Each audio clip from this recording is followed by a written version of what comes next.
Hey guys, tonight we're doing something a little dangerous, emotionally dangerous, because tonight we're going to find out what would happen if you, with your electric toothbrush and foam pillow and 24/7 grocery access, woke up one fine morning in medieval times. No, not a theme park. The real deal: dirt, disease, and a town crier yelling things you don't understand in a language that technically is still English, but feels like it's been chewed up and spit out by a goose. And spoiler alert, you're not going to make it, not even close. So, before you get comfortable, take a moment to like the video and subscribe, but only if you genuinely enjoy what I do here. Also, leave a comment. What time is it where you are right now? And what century would you not want to wake up in? Now, dim the lights, maybe turn on a fan for that soft background hum, and let's ease into tonight's journey together. You wake up on something that is technically a bed, but feels more like a pile of twigs wrapped in disappointment. It creaks under you, uneven and damp, like it's absorbed the regrets of generations. Your blanket is scratchy wool. Your pillow is not a pillow. It's a sack of straw with trust issues. The air is cold, not just forgot to close the window cold. More like this room has never known insulation cold. Your breath puffs out in front of you like a warning sign, and there's no snooze button, no phone, just a rooster outside screaming like it's seen the end times. You sit up, groggy, and the first thing you feel is the smell. That's right, the smell. Medieval mornings are not known for their freshness. There's the smell of smoke from last night's fire, mingling with mold, unwashed linen, and something vaguely stable adjacent. That's because in this charming century, it's not uncommon for families and livestock to share living quarters. You and a goat? Roommates now. You shuffle toward the wooden door, which is swollen with damp and has to be shoulder-checked open. Outside, it's gray, not foggy, not rainy, just gray. The kind of gray that makes your soul sigh.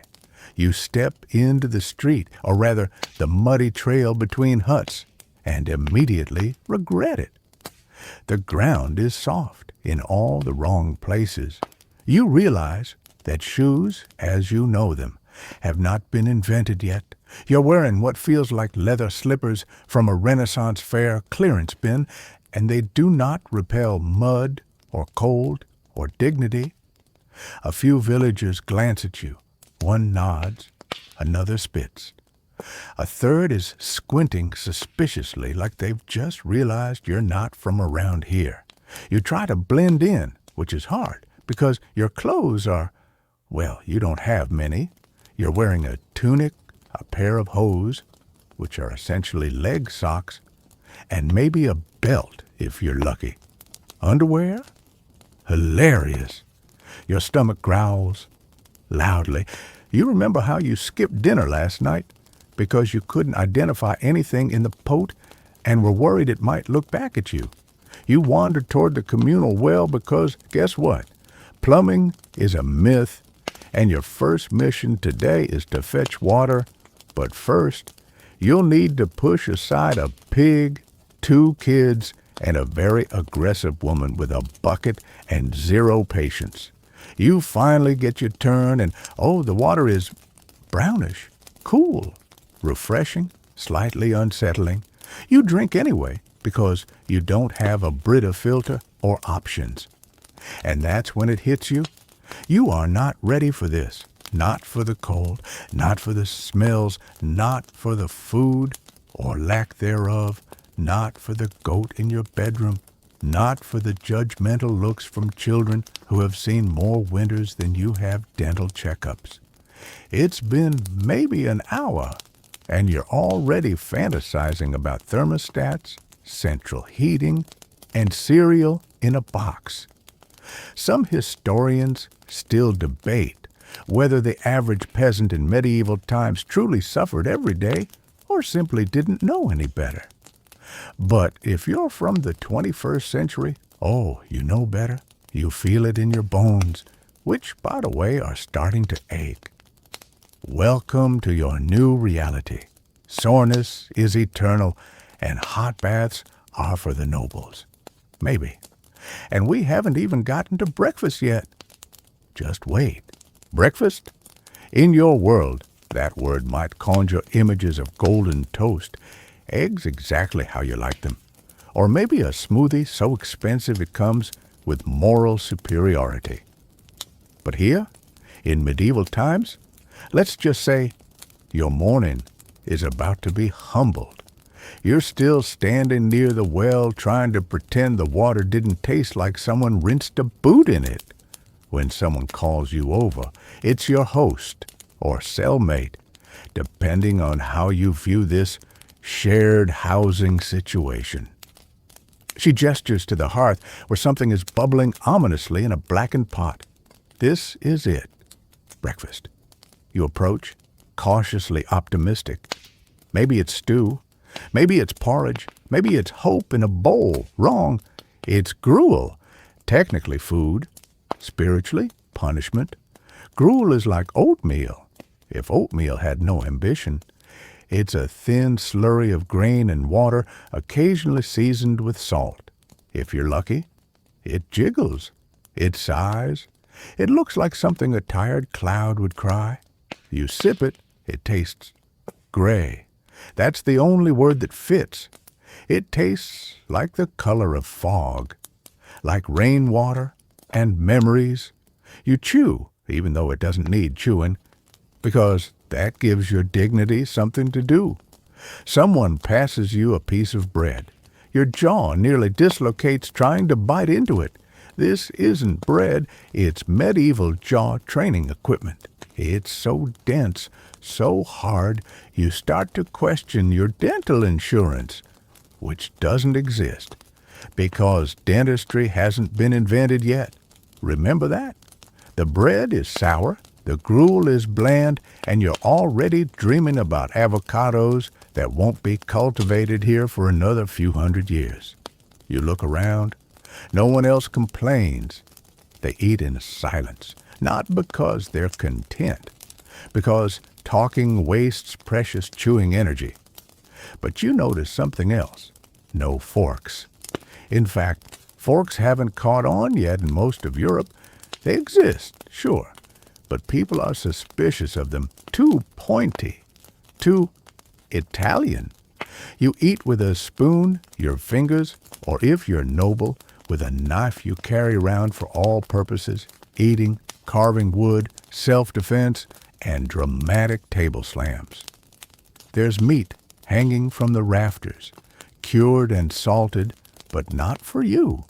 That's a winter reserve, or for the wealthy, or possibly decorative. You're not sure anymore. You catch sight of a chicken wandering inside. No one stops it. It hops up near the hearth and pecks near your foot. Congratulations! You now share your breakfast space with livestock. Oh, and speaking of space, there is no dining room. You're on a wooden stool, your bowl balanced on your knees, while a child pokes you with a stick because you sat in his usual spot. This is the part where your stomach should be full. Instead, it's confused. That thin gruel slid in and vanished like a guilty ghost. The bread remains at your mouth like a challenge. Your body is expecting protein, fiber, maybe a little coffee. Let me be clear, there is no coffee. Coffee won't arrive in Europe for centuries, and even when it does, it'll be exotic, expensive, and possibly accused of witchcraft. Right now, your morning beverage options are ale, more water, brave, or a kind of thin beer known as small beer, which is low in alcohol but high in bacterial unpredictability. You go for the ale at 7 a.m. because hydration is hydration. You're tipsy now, just little, but it's better than thirst, probably. And then someone hands you a slice of cheese. It looks promising, but it smells like a foot had an argument with a swamp. You smile politely and nibble. It's fine. Sharp. Crumbly. Alive? Some historians argue that medieval diets were more balanced than we give them credit for, especially for peasants who had access to grains, root vegetables, and the occasional miracle of protein. Others say the nutritional balance was often disrupted by droughts, taxes, or invading neighbors with torches. All you know is that you're still hungry. You remember brunch. You miss brunch. Remember when you used to say, "I don't feel human until I've had my coffee"? Well, you haven't had coffee, and humanity feels like a distant rumor. You rise from your stool, your legs protest, your stomach grumbles. The chicken is now inspecting your bread. It has better taste than you thought. And guess what? Breakfast is over. Not because you're full, because it's time for work. You're about to burn every calorie you just consumed, and possibly a few you didn't. And it's only mid-morning. You've had your gruel. You've endured your ale-flavored hydration. You've shared a moment with a chicken. And now you're ready to start the day. If by ready, you mean still cold, still tired, and wearing what can only be described as a wool-based conspiracy against comfort. Because now, we need to talk about what you're wearing, or more specifically, what's scratching you from every conceivable angle. Your medieval outfit, if you can call it that, is a tunic made from undyed wool, thick as gilt and coarser than your uncle's opinions at family dinners. Underneath, you may or may not have a linen shirt, depending on how generous your host is feeling. Linen, by the way, is a luxury. It doesn't itch, which means you're probably not wearing it. Your legs are wrapped in hose, tight woolen tubes that function like extremely judgmental leggings. They sag, they bunch, they never match. And there's no elastic, only hope. Your shoes? Leather slippers with the structural integrity of a soggy napkin. They're stitched by hand and designed mostly to protect your feet from large pebbles. Not puddles, not mud, definitely not feelings. You cinch everything with a belt that has no loops. You just tie it around the tunic, which keeps riding up every time you bend over. Modesty? A negotiation at best. And there are no pockets. Read that again. Number pockets. If you want to carry something, you tie it to your belt or stick it in a pouch, which is just a tiny bag that dangles mockingly like it's trying to remember what convenience felt like. Keys, coins, knife. Good luck. Better tie it tight, or lose it in the mud like everyone else. As you shuffle outside, you notice everyone is wearing some variation of the same thing. Tunics, cloaks, hoods, maybe a hat shaped like a sad muffin. Color means class. So if you're in shades of brown, gray, or oatmeal on a bad day, congratulations. You're firmly not nobility. And speaking of cloaks, if you're lucky enough to have one, it's basically a wet carpet with a neck hole. It protects you from the elements in the same way a leaf might protect you from a waterfall.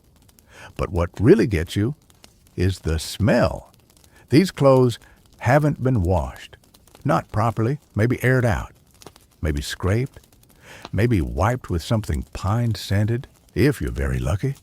But medieval laundry, rare, difficult, mostly ceremonial. Soap exists, sure, but it's harsh. Made with animal fat and lye. It cleans you the way a scouring pad cleans a casserole dish, with violence. And the climate doesn't help. If you're in Northern Europe, it's damp, always. If you're in the Mediterranean, it's dusty and hot.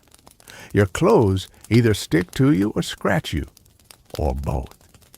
Some historians debate whether peasants owned more than one outfit. The answer seems to be barely. Maybe two for saints' days or weddings, or when your only shirt walked off in protest. And let's not forget, clothes are stitched by hand, one by one.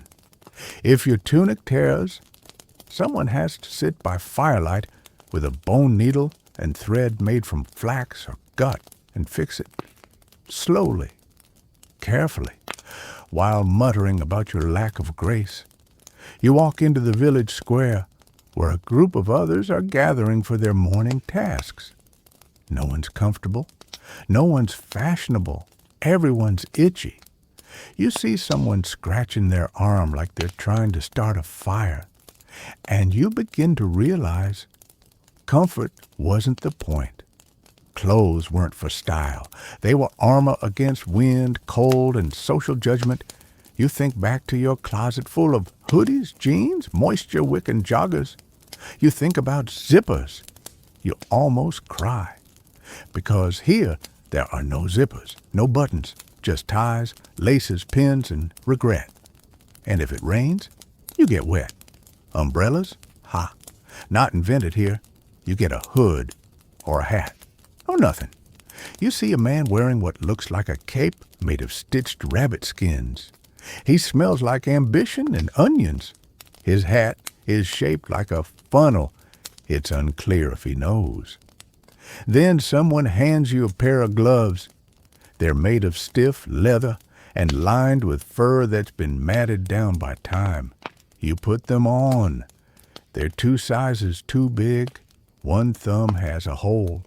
And you instantly lose your ability to pick anything up. But at least your hands aren't freezing. You finally glance down at your feet and realize something important. You've stepped in something again. It's not clear what, but it's warm, and now it's soaking into your sock. You sigh. Somewhere in a timeline far, far away, your sneakers miss you. And you're not even out of the village yet. Let's talk about hygiene.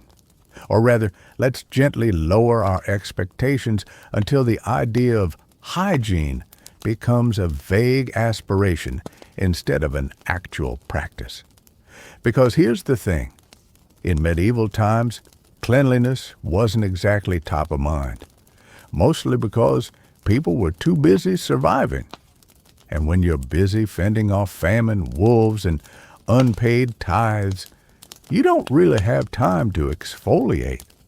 You begin to notice this the moment a breeze passes through the village square and you catch something. Not one specific smell, but a layered orchestra of funk. It's like every part of life has its own distinct scent, and none of them got along. You take a cautious breath.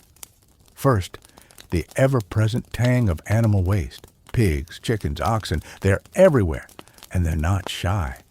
Livestock roam freely through town because fences are for rich people and modern zoning laws haven't been invented yet. Then, sweat. The kind that's lived in a tunic for 2 years and has developed its own personality. This is not gym sweat. This is, I just harvested rye by hand for 14 hours. Sweat. You also get a whiff of fish, old cabbage, smoke, unwashed wool, and maybe, just maybe, a floral note. It's the local herb woman, and she's doing her best to combat the collective stench of a town that's allergic to soap. You glance around and ask, as politely as possible, "Where's the bathhouse?" The answer depends entirely on where and when you are. If you're lucky, and I mean lottery-winning lucky, there's a public bathhouse nearby. Maybe even one that's gender-separated and has warm water. But chances are you're not lucky, and you're a peasant. So your bathhouse is a wooden tub behind the cottage, filled with cold rainwater, shared by the family. On Sundays, maybe. You ask when people last bathed. Someone says, at the Midsummer Festival, it's winter, you see a bucket of water by the hearth. Someone dips a rag into it and begins washing their face. The rag is dark. The water is darker. You decide against trying it. There's soap on the shelf. Well, something that resembles soap. It's a lump of animal fat and ash that smells like charred bacon and punishment. You pick it up. It crumbles slightly like it's reconsidering its life choices. Hair, washed with water, maybe vinegar, maybe not at all. Lice combs exist, but they're used the same way one might use a fly swatter during a locust storm, optimistically and often in vain. Your scalp starts to itch in sympathy. You notice everyone has head coverings, caps, veils, hoods. They're not just for style. They're strategic. They keep the hair in and the shame out. You attempt to clean your hands at a nearby basin, but the water's been reused twice and has the clarity of beef broth. You give up. Then someone mentions night soil. You ask what that is. They point to a man carrying a large wooden pail. You watch him walk it outside the village and dump it into a trench. You follow, because curiosity is stronger than caution. The trench is a cesspit. It smells like a sin you once committed in middle school. This is where human waste goes. There are no toilets, no plumbing, just pits, buckets, or the field behind the shed. Chamber pots are a thing, but you have to empty them, which is the medieval equivalent of doing dishes after a party you never wanted to attend. Some historians claim people in the Middle Ages were actually quite clean, bathing weekly, wearing linen underclothes to absorb sweat, and using herbs to freshen up. Others argue those records refer mostly to the upper classes. Your class? Dirt is exfoliation. You head back toward your hut, suddenly aware that your feet are filthier than when you woke up. Your hands feel sticky. Your face feels textured. And you haven't even seen a toothbrush. Because you won't. They don't exist yet. Some people chew twigs, others rinse with vinegar.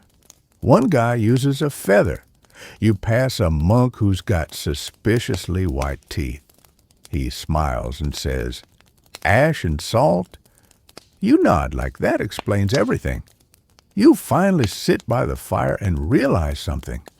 You're going to go to sleep tonight, just as dirty as you are now. Dirt is not temporary. Dirt is constant. Dirt is community. Dirt is you. And that's when you realize you miss shampoo. You miss floss. You miss being able to touch your face without fear. And yet, no one here seems to care. They're fine. They've adapted. Their noses stopped noticing sometime around 1327. But you're still new here. So for now, all you can do is accept it. Welcome to the new you. You are 80% wool, 10% confusion, and 10% mud. And tomorrow, you'll be dirtier.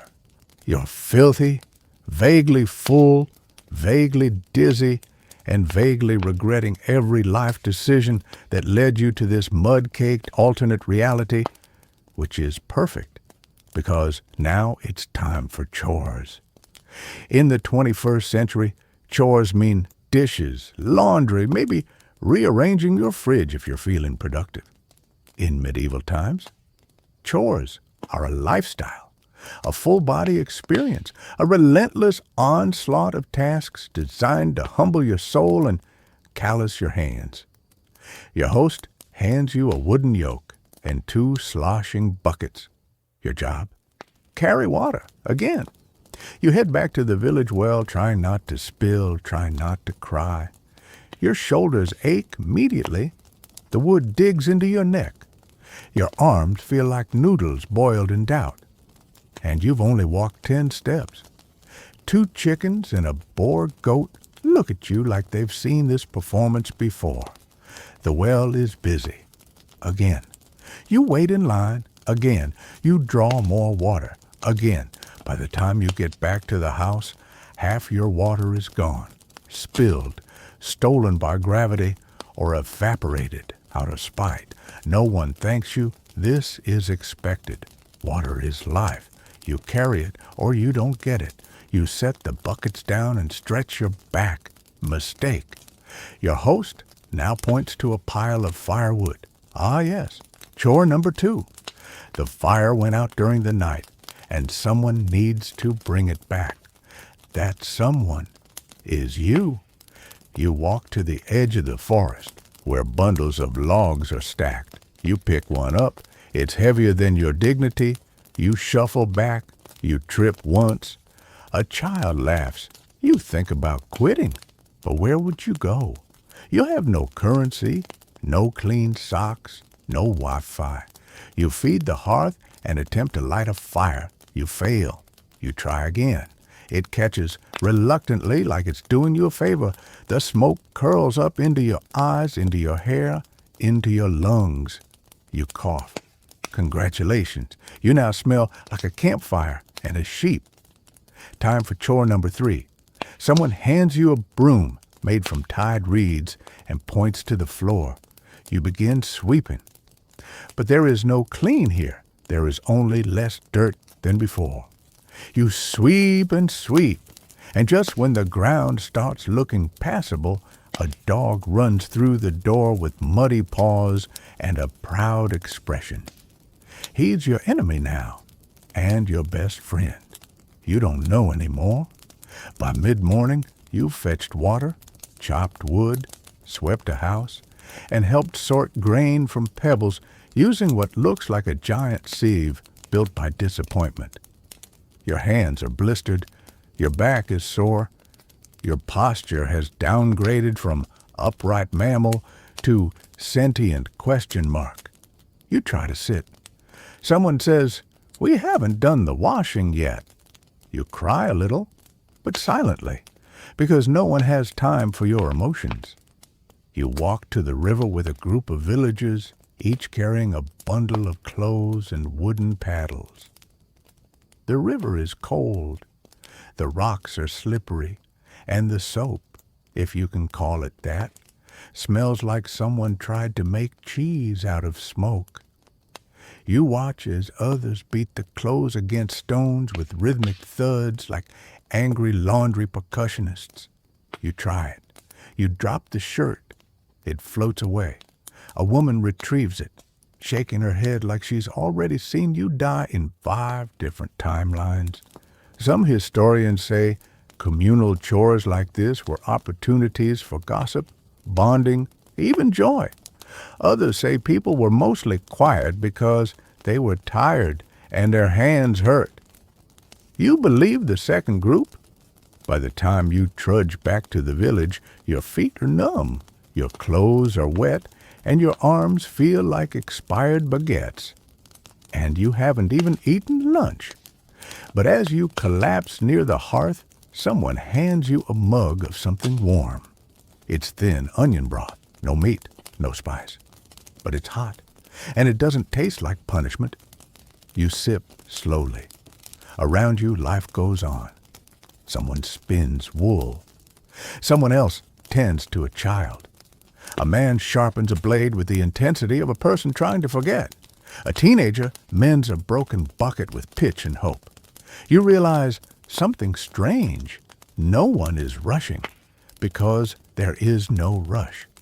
The sun decides your schedule. The seasons decide your priorities. Chores are not to-do lists. They are life. Repetitive, exhausting, necessary. You miss your dishwasher. You miss your vacuum. You miss any object that performs labor without expecting emotional validation. But here, you are the dishwasher. You are the vacuum. You are the source of your own convenience. And you're very, very tired. Somewhere in the distance a bell rings. You ask what it means. Someone shrugs. Probably time for more work. You close your eyes for a second too long. A goat licks your ear. Your back hurts. Your arms are sore. There's mud between your toes and something growing under your fingernails that looks like it might have rights. So naturally, your body does what it always does under pressure. It rebels. Your stomach cramps. Your head throbs. A sneeze creeps up, loud, undignified, tragic, and you realize with medieval horror, you're getting sick. Now, in your own time, this wouldn't be a big deal. You'd drink tea, take something over the counter, call in sick, maybe post about it for sympathy. But here? Welcome to the medical system. Or as it should more accurately be called, the art of guessing with knives. Your host notices your pale face and watering eyes. She nods gravely and says something you don't understand. Then she disappears, only to return with two things, a bundle of herbs and a bowl of something steaming. The herbs go under your nose.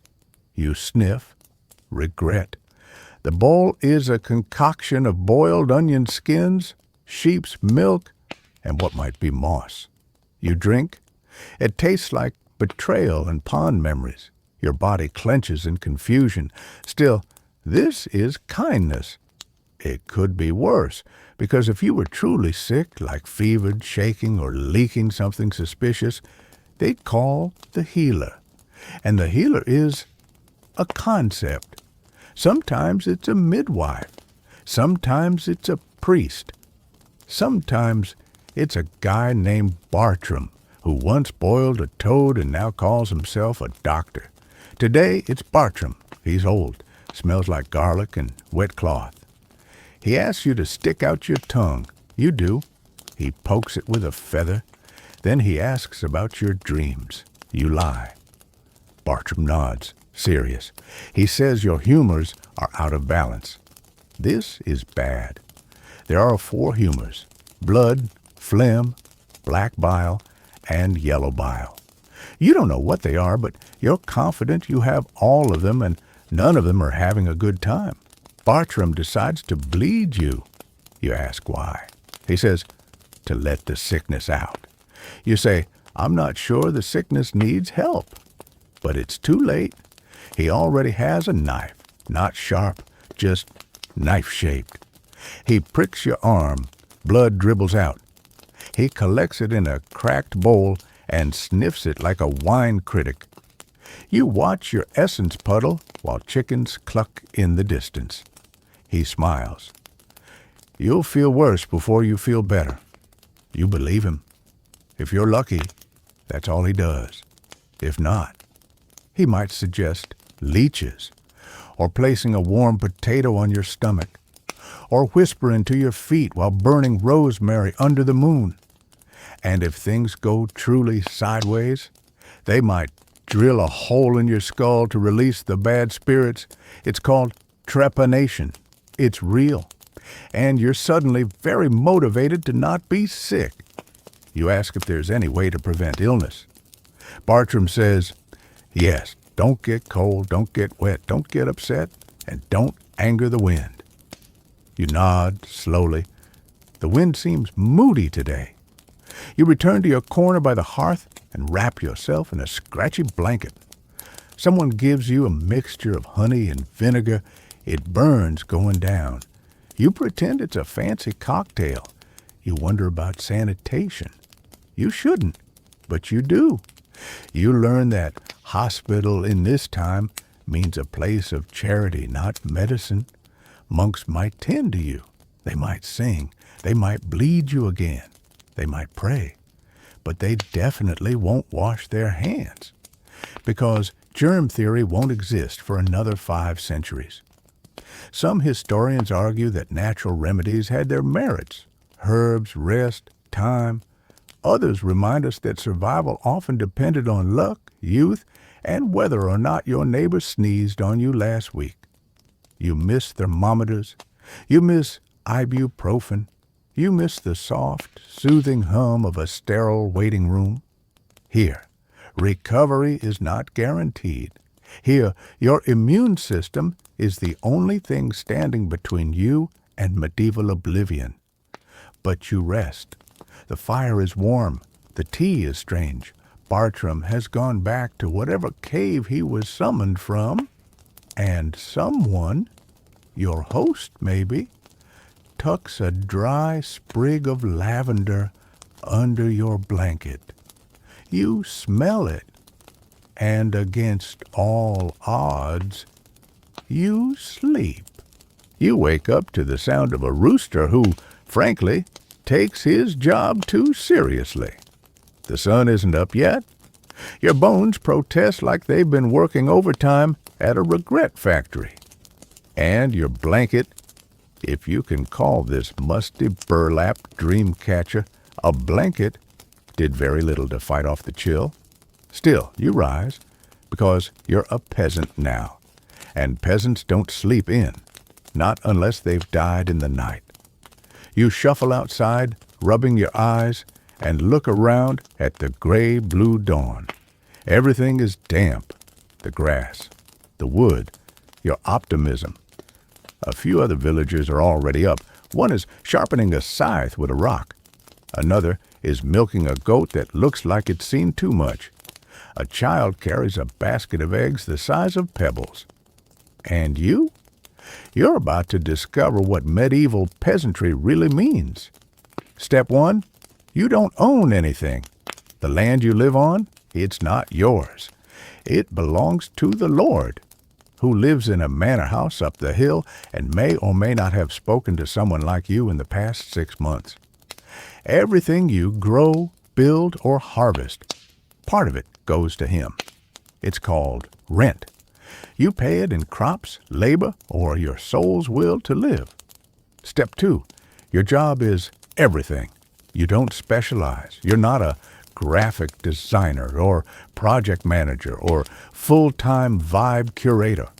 You're a field worker, a carpenter, a herder, a thatcher, a ditch digger, and possibly a part-time rat deterrent.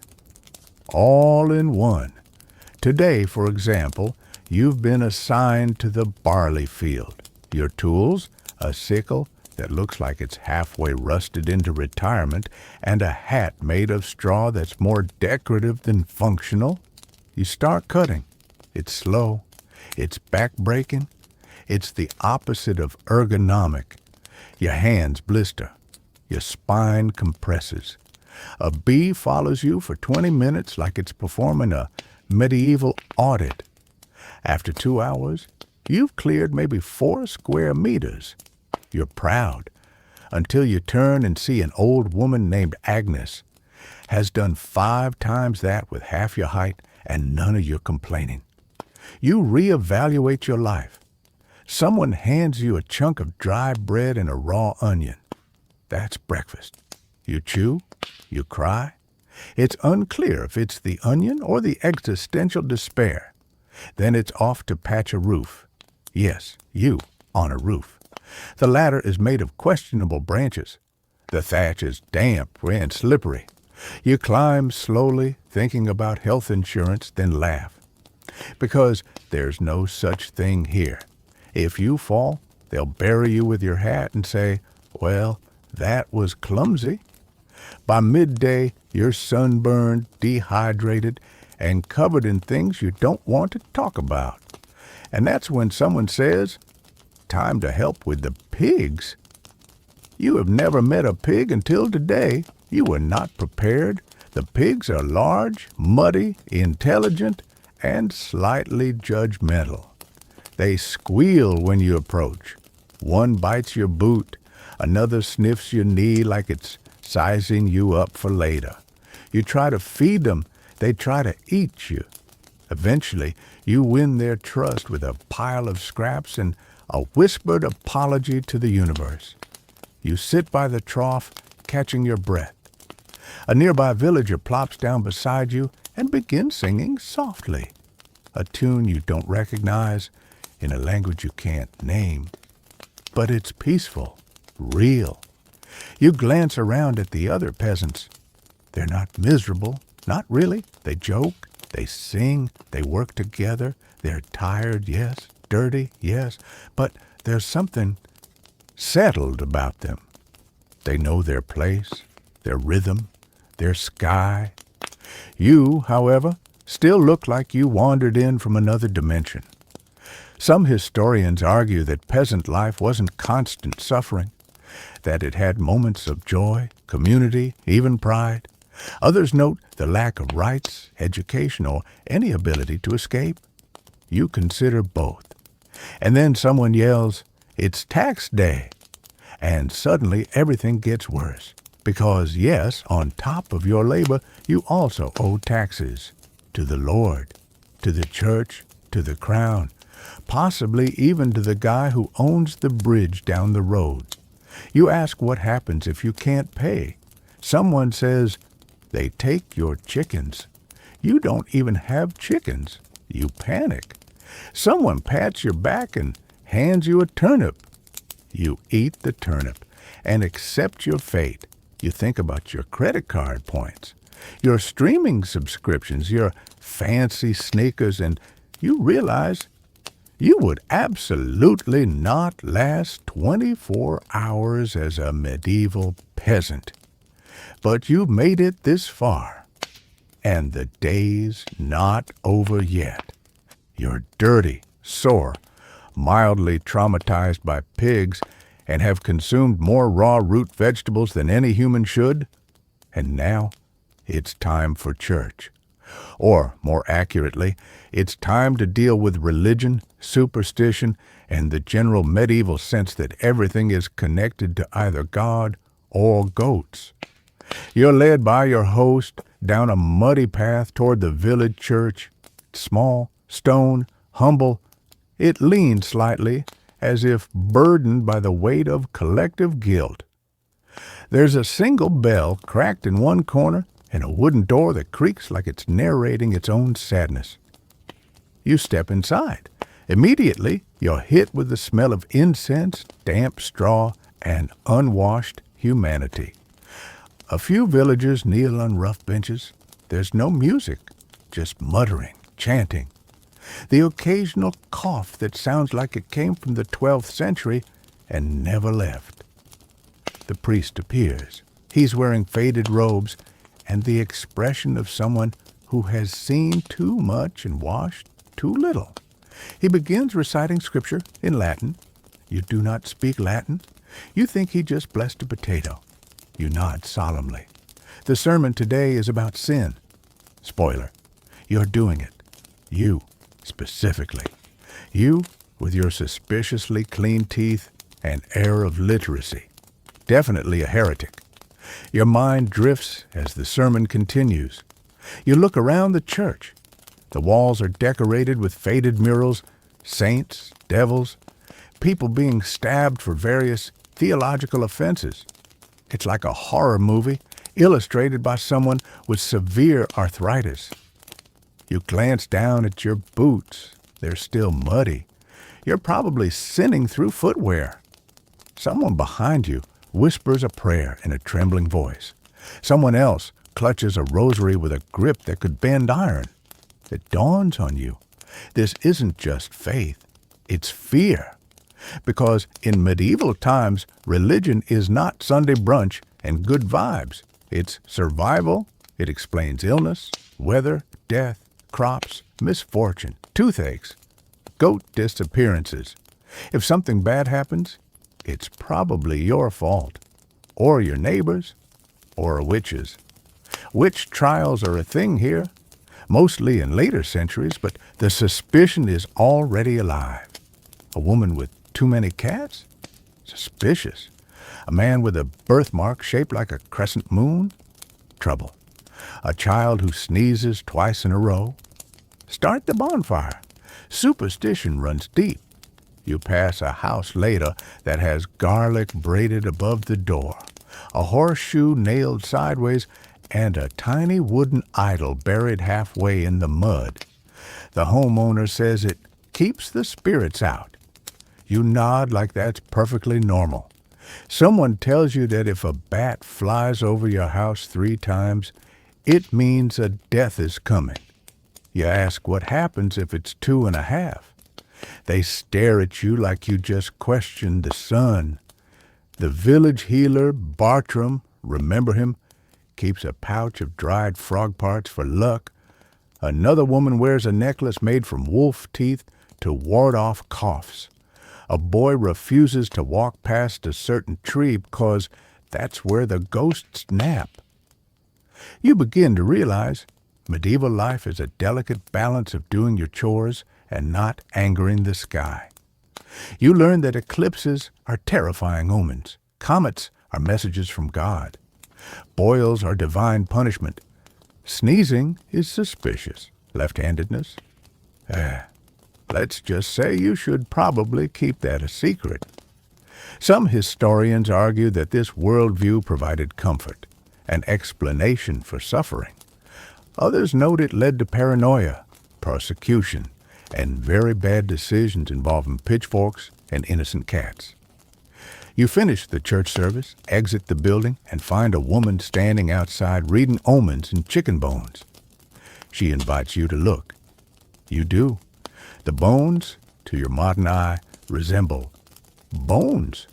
But to her, they say rain is coming. The cows are restless, and you should avoid fish today. You nod, just in case. You pass a shrine where people leave offerings, bread, flowers, teeth. Yes, teeth. You leave a pebble. It feels polite. Later, a child teaches you a rhyme to protect yourself from ghosts. It involves spinning 3 times and spitting over your shoulder. You do it because you don't need ghosts right now. You've got enough problems. That night, your host lights a single candle and murmurs a prayer before bed. Not out loud. Quietly, like the air is listening. You watch the flame flicker. It's the only light. Everything else is shadow, breath, wood. And suddenly, you understand. When your world is dark, small, and terrifying, faith isn't just belief. It's armor. It's structure. It's the thread that keeps the tapestry from unraveling. Even if that thread smells faintly of sheep, you're cold. You're spiritually confused. You may or may not be cursed by a chicken bone. Naturally, it's time for dinner, and you're starving. You've worked in the fields, fought pigs, avoided demonic sneezes, and bled for reasons you still don't fully understand.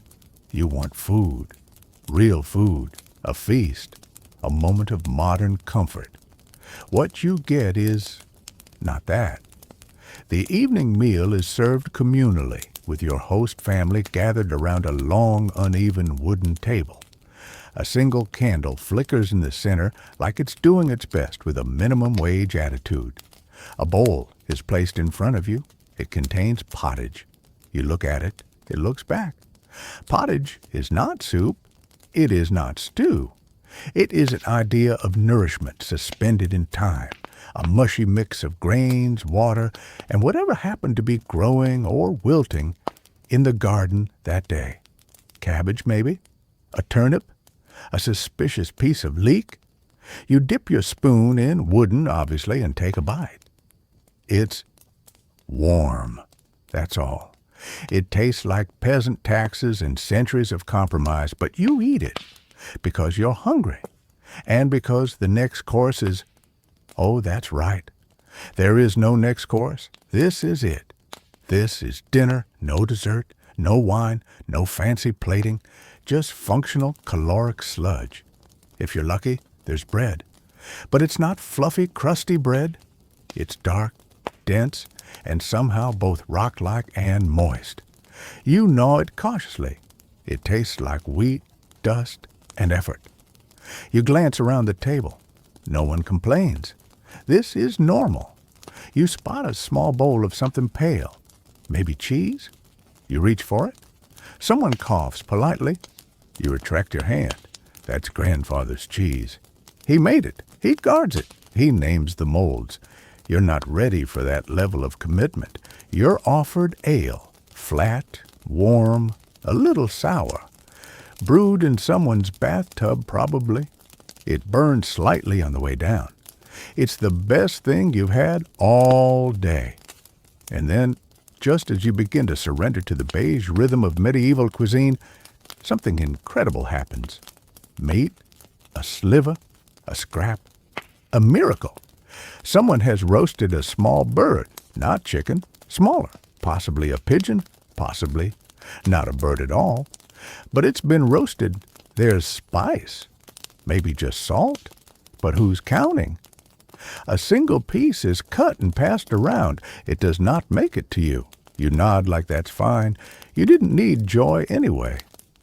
Later, a bowl of gruel is offered to a child. He refuses. He's scolded. You understand the refusal deeply. You ask if anyone here eats vegetables. They say, "Of course." You say, "What kind?" They say, "Cabbage." That's it. You ask about fruit. They say, "If it's in season." You ask about dessert. They say, "If someone dies and we use their sugar ration." You stare into your bowl. A beet floats by. Some historians argue medieval diets weren't that bad. Lots of whole grains, seasonal produce, fermented things. Others argue it was monotonous, undernourishing, and occasionally poisonous. You agree with everyone. You long for a taco. You dream of ice cream.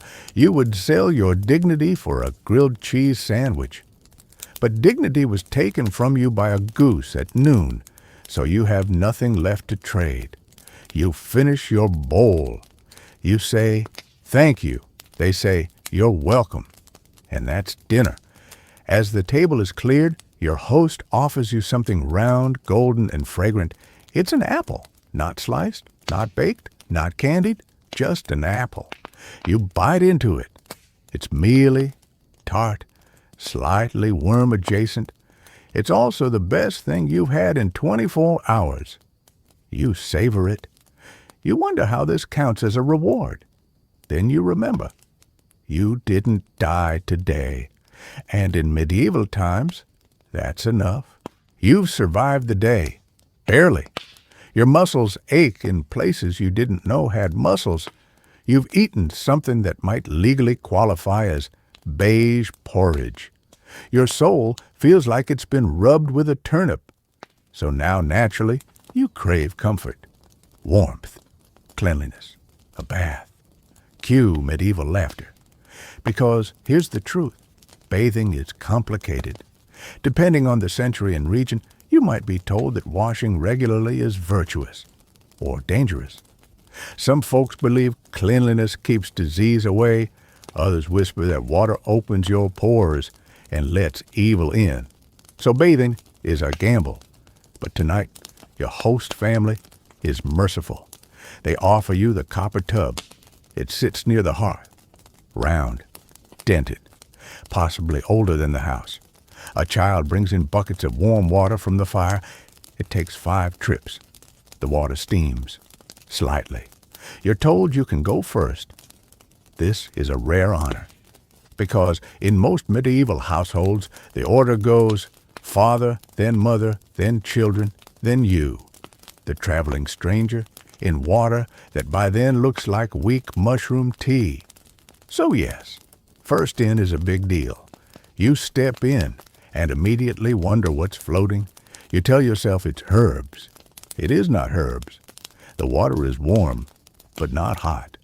It's shallow, murky, and smells like soap's distant cousin who got lost on the way to the party. You wash what you can, which is to say face, hands, maybe feet. Modesty is a thing, so is frostbite. Your host hands you a cloth. It is rougher than judgment. You scrub. The dirt protests. The soap is lye-based. It burns slightly. Your skin feels cleaner, but also betrayed. Someone knocks on the door. Time's up. You step out. You're wetter now. Possibly cleaner, hard to say. You dry off with a linen towel that smells like smoke, mildew, and old questions. You change into a borrowed tunic. It's scratchy. Everything's scratchy. You have accepted this. Then you hear it. Splash. Someone else is getting into the water, your water. You watch as they settle in like it's a hot spring. They sigh. You grimace. Another child climbs in. A third. A grandmother. It's suddenly a family soup. You blink. You go sit by the fire. No one mentions shampoo or conditioner or body wash or bath bombs. You would give 3 years of your life for a loofah. You ask when people typically bathe. Your host says, when needed. You ask how that's determined. They say, you'll know. You're not comforted.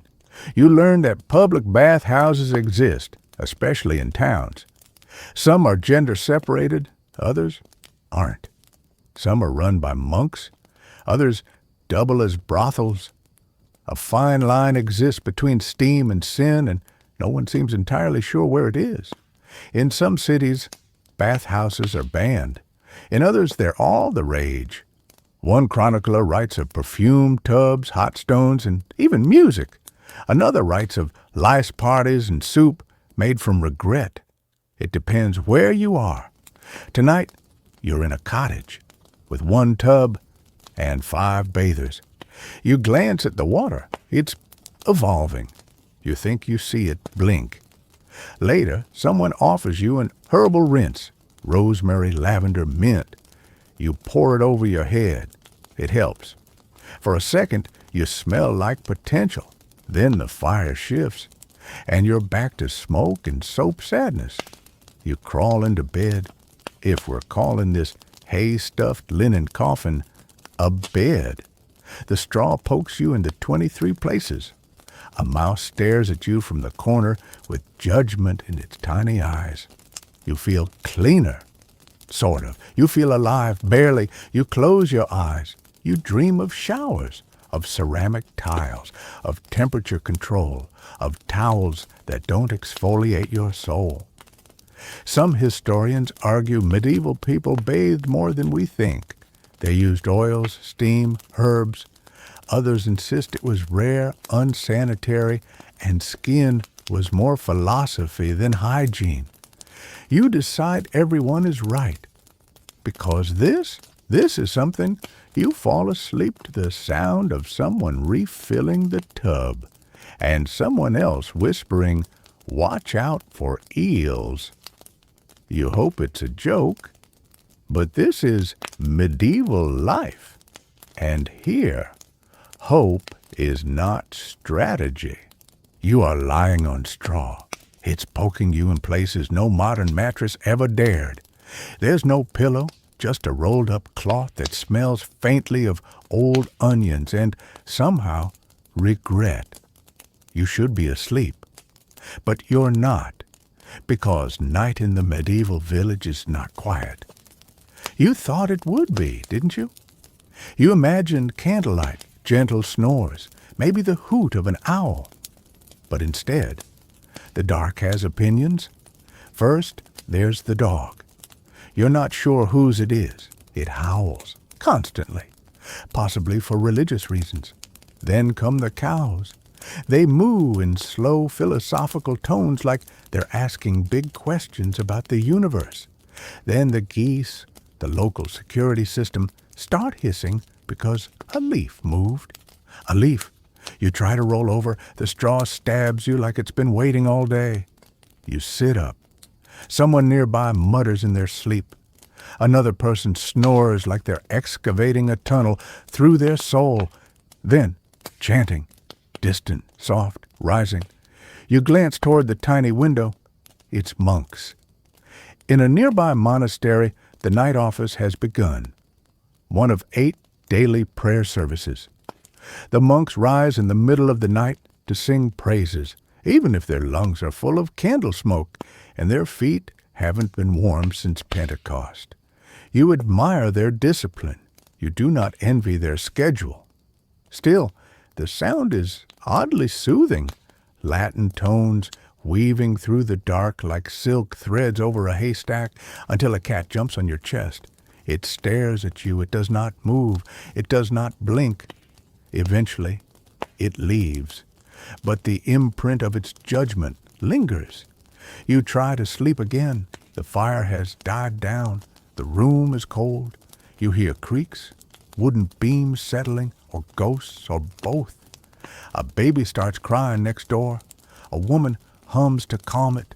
The hum turns into a lullaby. The lullaby turns into something older, wordless, worn. You close your eyes. Then someone knocks on the door 3 times. Slowly, you freeze. It's not a knock-knock joke. It's 3 deliberate taps in the middle of the night. You hear whispers, then nothing. You ask your host in the morning. They say, might have been a spirit, or Thomas. He sleepwalks. You ask if Thomas is alive. They say, that's debatable. You laugh. They don't? Here's the thing. Medieval people lived with the dark, not in spite of it. They didn't flip switches or scroll screens. The dark mattered. It was a space for stories, fears, superstitions. For thieves, owls, and things with too many legs. Lanterns were precious. Candles were costly. If you dropped one, you didn't just lose light. You risked burning your thatched roof into a new zodiac sign. So most people just didn't move after sundown, unless they had to, unless the moon was bright, unless something was wrong.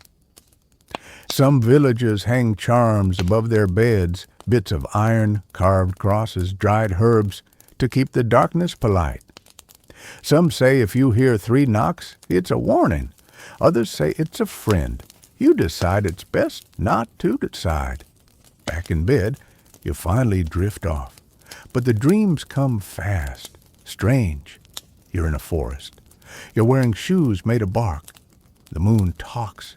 You're herding goats, and one of them is your manager from your real-life job. You wake suddenly. The rooster is back. You groan. The sky is lightening. It's almost dawn. You made it through a medieval night. Barely. Some historians argue that people slept in 2 chunks back then, first sleep and second sleep, with a waking period in between. Others think it was just chronic insomnia with a poetic name. You call it what it is, exhausting. You get up. You stretch. A rat nods at you from across the floor. You nod back. Respect. Because you're still alive. And in this world, that's victory. You've made it through the night. Barely. But you woke up with a sore throat, a swollen ankle, and a rash that looks like it might have an opinion. So naturally, you ask the medieval question of all medieval questions. Is there a doctor? Cue silence. Then someone chuckles. Then someone hands you a mug of hot wine and mutters, you'll need this. Because medieval medicine? It's not medicine. It's a heroic blend of trial, error, prayer, and things you should never rub on your body. You're introduced to the village healer, a man named Oswin, who smells faintly of onions and faith. He wears no shoes. He carries a bag full of bones and twigs. He once cured a fever by yelling at it. You're not confident. Oswin examines your throat by sticking his finger in your mouth and then sniffing it. He nods, sagely. Spleen imbalance, he declares. You ask how he knows. He shows you a chart of humors. Blood, phlegm, black bile, and yellow bile. It's like a medieval smoothie menu, but somehow worse. Your body, he says, is out of balance. The solution? Bleeding. That's right. When in doubt, remove some blood. Too happy? Bleed. Too angry? Bleed. Have a cold? Bleed. Stubbed your toe? Bleed. Then put a bead on it. He pulls out a small knife and a bowl. You politely decline. He offers leeches instead. You politely scream inside. Leeches were the medieval multi-tool used for everything from headaches to hemorrhoids. You ask if they're safe. He says most of the time. You ask what happens the other times. He just smiles. You decline the leeches. Instead, you're offered an herbal poultice made of crushed garlic, goose fat, and something that smells like despair. It's smeared on your ankle. It burns. You ask if that's normal. Means it's working, he says. You try to stand. You sit back down. A woman enters, clutching her child. The boy has a fever. Oswin gives him a tincture made from willow bark and honey. You recognize the willow bark? It contains salicin, an early form of aspirin. You're impressed. Then he ties a dead mouse to the boy's wrist for luck. And we're back. Another man limps in with what looks like an infected wound. Oswin sprinkles ashes on it. Then he waves a feather over it. Then he prays. You whisper, maybe just boil some water? Everyone stares at you like you've just insulted the Pope's haircut. Cleanliness is not a universal concept. Doctors in cities sometimes wear plague masks, bird-like beaks filled with herbs and vinegar-soaked cloth. The masks are meant to protect against miasma, bad air believed to cause illness. You want to scream germs, microbes, antibiotics, but you're several centuries early, so instead you sit there with your goose-fat ankle and your slowly evaporating dignity. You ask what happens if someone gets really sick. They say, we pray. You ask what happens if the prayer doesn't work. They say, then we bury. Cool. You learn about urine charts, where color, clarity, and aroma of pee are used for diagnosis. You ask how accurate it is. They say, very. You ask what happens if your pee is blue. They say, you're royalty. You don't ask again. Despite everything, some remedies work. Honey as antiseptic, yarrow to stop bleeding, mint to settle the stomach. Some treatments were passed down for generations, part tradition, part observation, part please let this work, because the alternative is literally leeches again. Some historians argue medieval medicine laid the foundation for modern pharmacology. Others point out that trepanation, drilling a hole in your skull to let the demons out, was still practiced. You believe both. You limp back to your host's home. Your ankle is worse. Your throat is raw from smoke. But your spleen? Your spleen is probably very confused. That night, your host says, don't worry. You'll feel better by morning. You ask if that's optimism or denial. They shrug. It's the same thing here. You wrap yourself in a wool blanket that smells like goat and sadness, and you lie very still. You whisper to yourself, no leeches, no leeches, no leeches.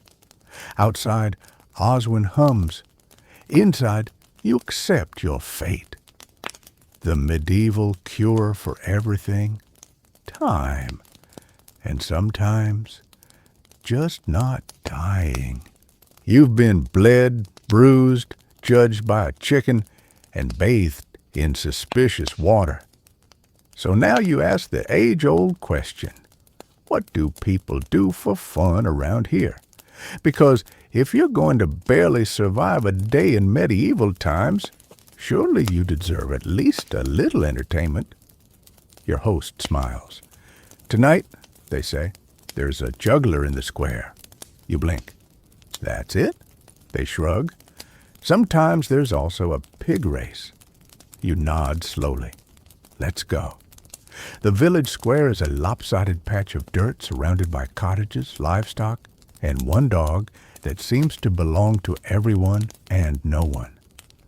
A small crowd has gathered. Children sit cross-legged on the ground. Adults stand with arms folded, faces expectant, skeptical, slightly amused. The juggler arrives. He's wearing a faded tunic 2 sizes too large and a hat with one sad bell dangling from the tip like a regretful punctuation mark. He bows dramatically. The bell doesn't jingle. It wheezes. He begins. 3 wooden balls, worn smooth by years of effort and mid-air drops. He tosses them. They spin. He catches 2. The third hits a goat. Applause. He adds a 4th ball, then a chicken egg, then a very confused frog. Everyone cheers. You cheer too, because honestly, it's the best show you've seen all day. You ask your host if there's anything else people enjoy. Oh, plenty, they say. There's storytelling, wrestling, dice games, feasts, bonfires, gossip. Ah, yes, gossip. The medieval pastime. Turns out medieval villages have more drama than a high school group chat. Who stole whose chicken? Who's been using someone else's herbs? Who once saw the blacksmith kiss the baker on the mouth? Behind the grain store, you listen, wide-eyed, as an old woman lists 3 generations of scandal in a single breath. You ask if there are musicians. Of course, minstrels travel between towns. They sing songs, play lutis, sometimes invent epic ballads about people who once tripped and made it look cool. A man arrives with a lyre. He plays a tune that sounds like a lullaby, and a complaint had a baby. It's haunting and kind of catchy. Children gather to dance. It's not choreographed. It's just stomping and spinning and falling over and laughing. A young girl hands you a stick and says, "You're the dragon." You don't know the rules. She doesn't either. Perfect. Someone starts juggling again, this time with cabbages. One cabbage explodes. Cheers. Later, someone recites a riddle. I have no legs, but travel far. I leave no mark, but I'm never still. You cannot hold me, but I can fill your lungs. You say wind. They stare at you like you've cheated. You win a turnip. It is the proudest moment of your medieval life. There's laughter. There's food.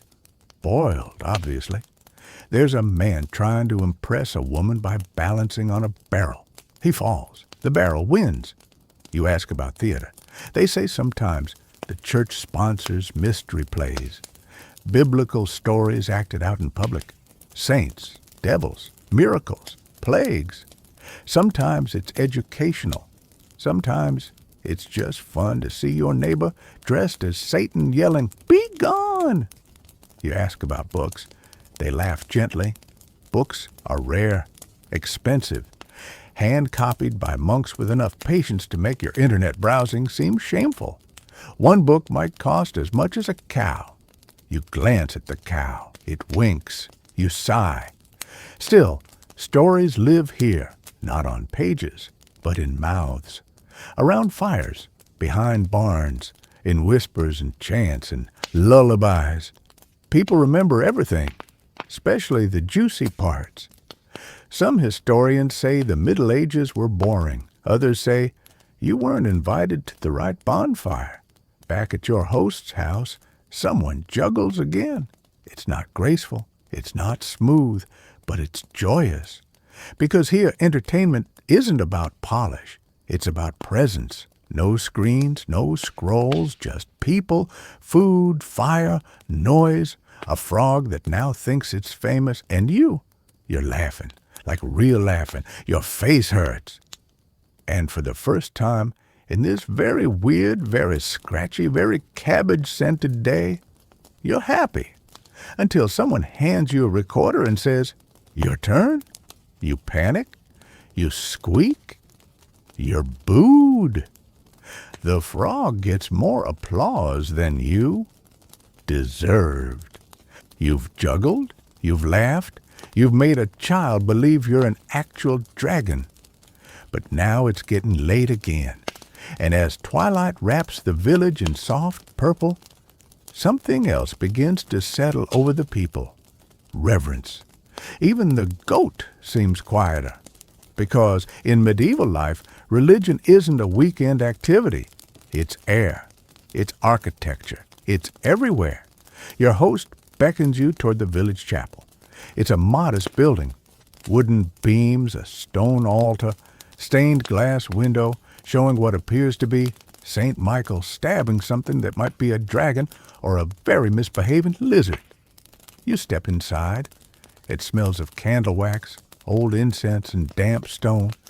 A priest in a dark robe nods. He's been here for years, possibly centuries.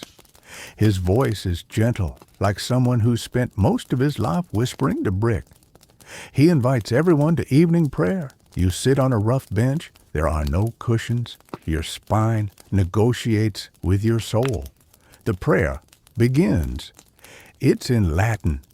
You understand approximately 3 words, one of which might be Amen.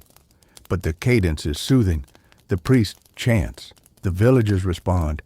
Even the children are quiet, as if God might be sleeping nearby and doesn't want to be disturbed. Someone lights a candle, then another. Soon the chapel glows like a warm apology. You notice a woman clutching a small cloth bundle. Inside, she says, is a relic, a splinter of wood from the true cross, or maybe a saint's tooth. She's not sure. Doesn't matter. It gives her comfort. You nod, respectfully, because in this world, faith is function. It blesses crops. It explains sickness. It guards doorways. It forgives. Sometimes. Your host tells you that every major life event is marked with ritual. Baptism, marriage, burial, holidays, also religious, Christmas, Easter, the feast of Saint Someone who did something once and is now very important. You ask if everyone is devout. They shrug. Some are more afraid than others, which is fair. Because religion here isn't just hope, it's law, it's medicine, it's entertainment, it's fear. You hear whispers about purgatory, a divine waiting room filled with spiritual paperwork, and hell, which is less paperwork, more screaming. You ask if people believe it literally. Your host says, would you risk it? Fair. You hear about penance, confess your sins, walk 3 miles barefoot, donate a chicken, repeat as needed. You hear about indulgences, pay a little now, save a lot later in the afterlife. You ask if that's spiritual or economic. They say, yes. Back in the chapel, the priest lifts a small golden object. Part cross, part container. It's a reliquary, he says, inside a saint's eyelash. You're skeptical, but it shines so beautifully in the candlelight that you kind of want to believe. After the prayer, a bell rings. People exit in silence. Outside, the sky is full of stars.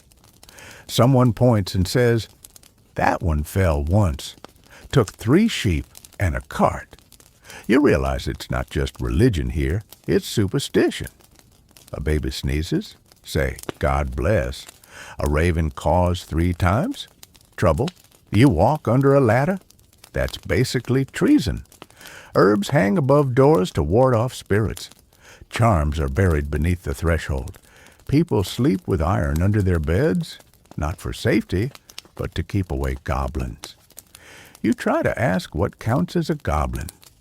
Your host says, anything small, fast, and interested in your bread. Valid. There are pilgrimages too, long walks to sacred places in hope of healing, blessing, or better luck in next year's wheat harvest. Some go to Canterbury. Some go to Santiago. You consider walking to a place with indoor plumbing. No one laughs. Back home, your host says a final prayer before bed. You ask if it's required. They say, only if you want to wake up. You fold your hands. You mumble something spiritual. You hope it counts. Because in medieval times, sleep is not just rest. It's a nightly roll of the dice. The darkness is vast. But the faith, it's somehow vaster. And tonight, as the candle flickers low, you whisper something too. Not because you fully believe, but because everyone else does. And that's more than enough. You wake up with hay in your hair again. Your back feels like it fought a cart and lost. Your ankle still sore. Your clothes slightly damp, definitely itchy, possibly sentient, but somehow you're still here, alive, which frankly is impressive. Because if you've learned anything, it's that medieval life isn't just hard, it's relentless. You sit up slowly. The fire in the hearth is barely embers. The light outside is pale and gray, like the sky's still deciding what mood it's in. You stretch, it hurts. You stretch again, it hurts more. You give up. Your host is already awake, of course, grinding something in a mortar, humming a tune that may or may not be a warning. Breakfast is boiled grain. You miss coffee so much. But you eat the grain, and honestly, it's not bad. Simple, warm, steady. Like the people here. Someone knocks on the door. Not ominously this time, just a neighbor offering eggs in exchange for turnips or gossip. Or maybe just because that's how things work here. You give, you receive, you repeat. You step outside. The village is waking up. Carts creak. Chickens argue. A woman carries water in a bucket too big for her frame. A child follows, barefoot, whistling to a stick he's decided is a sword. The air smells like dew, wood smoke, and wet soil. You breathe it in, and strangely, you smile. You've survived one full medieval day, just one. But that's enough to know you wouldn't have lasted much longer. Not because you're soft. Okay, a little because you're soft. But mostly because life here wasn't built for ease. It was built for resilience, for repetition, for community, and dirt. Lots of dirt. And yet, you understand something now. These people weren't just surviving. They were living.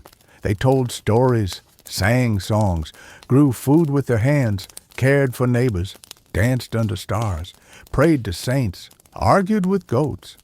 They built lives out of rhythm and necessity, yes, but also out of wonder. You pass the juggler from last night. He's feeding ducks. He nods at you like you're in on something. Maybe you are. You hear someone hammering in the distance, another fixing a thatched roof, a child laughing, a flute playing somewhere behind a wall. The world turns slowly here, but it turns with purpose. And now it's time to go. You say your thanks. You offer a coin, which your host refuses. Instead, they give you a loaf of bread and a blessing. You bow. It feels right. As you leave the village, the sun breaks through the mist. The road ahead is long, winding, mostly mud. But there's something comforting about it now. You made it. Just barely. But you made it. And as the wind picks up behind you, whispering through trees, tugging at your sleeves, you wonder if the people of the past could see you now stumbling back into your world of passwords and LED lights and air conditioning. Would they envy you or would they pity you? You'll never know. But as you walk, hay still tangled in your hair and turnip in your bag, you whisper one final truth to yourself. They were tougher. I'm cleaner. But we both dream the same. And that feels like peace. Now sleep, weary traveler. You've earned it. The rooster won't bother you anymore. The monks are still singing far, far away. The straw will stop scratching soon. And the world, old, strange, magnificent, will keep turning, with or without you. Close your eyes, breathe deep, and let the echoes of that one impossible day fade gently into dreams.